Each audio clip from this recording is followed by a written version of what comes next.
Sherlock Holmes in the Red-Headed League, Episode 6. The Trap Snaps. At first, it was but a lurid spark upon the stone pavement. Then it lengthened out until it became a yellow line, and then, without any warning or sound, a gash seemed to open, and a hand appeared, a white, almost womanly hand, which felt about in the center of the little area of light. For a minute or more the hand, with its writhing fingers, protruded out of the floor. Then it was withdrawn as suddenly as it appeared, and all was dark again, save the single lurid spark which marked a chink between the stones. Its disappearance, however, was but momentary. With a rending, tearing sound, one of the broad, white stones turned over upon its side and left a square, gaping hole, through which streamed the light of a lantern. Over the edge, there peeped a clean-cut, boyish face, which looked keenly about it, and then, with a hand on either side of the aperture, drew itself shoulder-high and waist-high, until one knee rested upon the edge. In another instant he stood at the side of the hole, and was hauling after him a companion, lithe and small like himself, with a pale face and a shock of very red hair. "It's all clear," he whispered. "Have you the chisel and the bags?" "Great Scott! Jump, Archie, jump, and I'll swing for it." Sherlock Holmes had sprung out to seize the intruder by the collar. The others dived down the hole, and I heard the sound of rending cloth as Jones clutched at his skirts.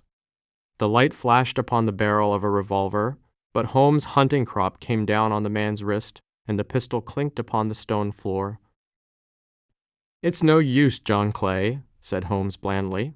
"You have no chance at all." "So, I see," the other answered with the utmost coolness. "I fancy that my pal is all right, though I see you have got his coat-tails." "There are 3 men waiting for him at the door," said Holmes. "Oh, indeed, you seem to have done the thing very completely. I must compliment you." "And I you," Holmes answered. "Your red-headed idea was very new and effective." "You'll see your pal again presently," said Jones. "He's quicker at climbing down holes than I am. Just hold out while I fix the derbies." "I beg that you will not touch me with your filthy hands," remarked our prisoner as the handcuffs clattered upon his wrists. "You may not be aware that I have royal blood in my veins. Have the goodness also, when you address me, always to say sir, and please." "All right," said Jones with a stare and a snigger. "Well, would you please, sir, march upstairs where we can get a cab to carry your highness to the police station?" "That is better," said John Clay serenely. He made a sweeping bow to the 3 of us and walked quietly off in the custody of the detective. "Really, Mr. Holmes," said Mr. Merriweather as we followed them from the cellar, "I do not know how the bank can thank you or repay you. There is no doubt that you have detected and defeated in the most complete manner one of the most determined attempts at bank robbery that have ever come within my experience." "I have had 1 or 2 little scores of my own to settle with Mr. John Clay," said Holmes. "I have been at some small expense over this matter, which I shall expect the bank to refund. But beyond that, I am amply repaid by having had an experience which is in many ways unique, and by hearing the very remarkable narrative of the Red-Headed League.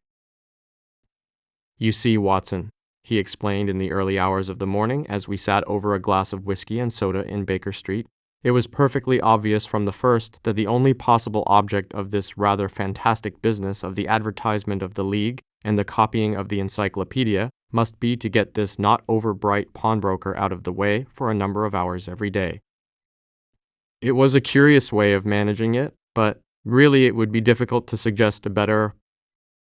The method was no doubt suggested to Clay's ingenious mind by the color of his accomplice's hair. The £1 for a week was a lure which must draw him, and what was it to them who were playing for thousands?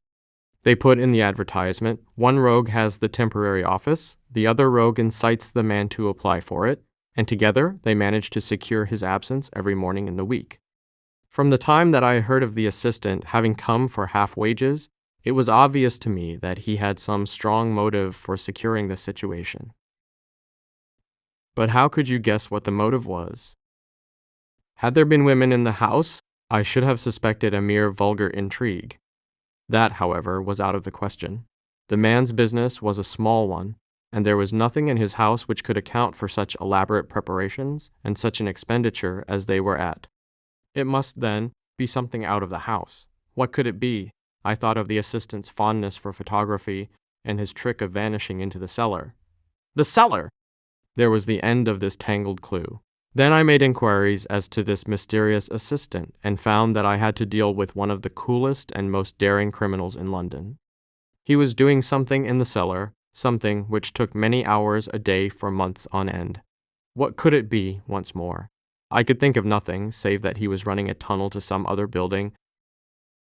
So far I had got when we went to visit the scene of action. I surprised you by beating upon the pavement with my stick. I was ascertaining whether the cellar stretched out in front or behind. It was not in front. Then I rang the bell, and as I hoped, the assistant answered it. We have had some skirmishes, but we had never set eyes upon each other before. I hardly looked at his face. His knees were what I wished to see. You must yourself have remarked how worn, wrinkled, and stained they were. They spoke of those hours of burrowing. The only remaining point was what they were burrowing for. I walked round the corner, saw the City and Suburban Bank abutted on our friend's premises, and felt that I had solved my problem. When you drove home after the concert, I called upon Scotland Yard and upon the chairman of the bank directors, with the result that you have seen. And how could you tell that they would make their attempt tonight? I asked. Well, when they closed their league offices, that was a sign that they cared no longer about Mr. Jabez Wilson's presence, in other words, that they had completed their tunnel. But it was essential that they should use it soon, as it might be discovered, or the bullion might be removed. Saturday would suit them better than any other day, as it would give them 2 days for their escape.